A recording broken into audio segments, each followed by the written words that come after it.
This church is located at the garrison of the general headquarters of the nuclear forces of Russia. Each Sunday, the church is filled with the people in fatigues, as both privates and officers come to worship here. Father Michail is the church's priest.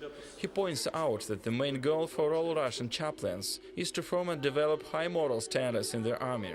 We want to improve the morality in the army and decrease the number of military crimes. The work of ministers in the army is just a small step towards resolving these problems. However, our input is very significant and especially important because you cannot do anything without putting your heart in it, especially serving your country.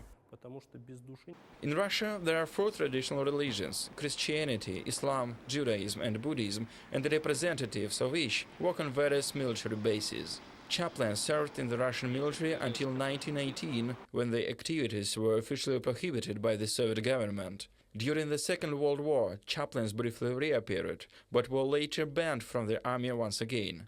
Contacts between the Russian Defense Ministry and the Church were restored for the first time during the Perestroika. Now chaplains have been welcomed back with the consent of the officers to serve the military forces. They are invited to Christian long-range aircraft, as well as the launches of ballistic missiles, special bases and the Russian fleet. Over the last 10 years, ever since Russian Orthodox priests started serving in the army, the number of military crimes has decreased significantly. We believe that only joint actions of representatives of all confessions can boost the morale of the Russian army. Today, there are 530 churches on military territory and another 300 are being built.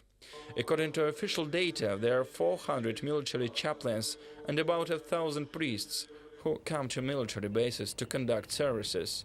However, even this is not enough for Russia's vast army. Можно вернуться к истокам We should действительно raise Russian российской soldiers' русской sense of армии, где patriotism. всегда было, And I want to есть, point есть, out я that так it should надеюсь, be и будет, patriotism, то, что not наши nationalism. солдаты, наши It is военные, my не deep только belief солдаты, that there офицеры, is no прапорщики, alternative to the спокойно introduction of будет the приходить church в into the храм, forces. спокойно будет молиться за... However, the Russian parliament is not yet ready to give a legislative base to the work of chaplains in the Russian army. Taking into account both Russian and Soviet traditions, the decision of the matter is going to be a difficult one.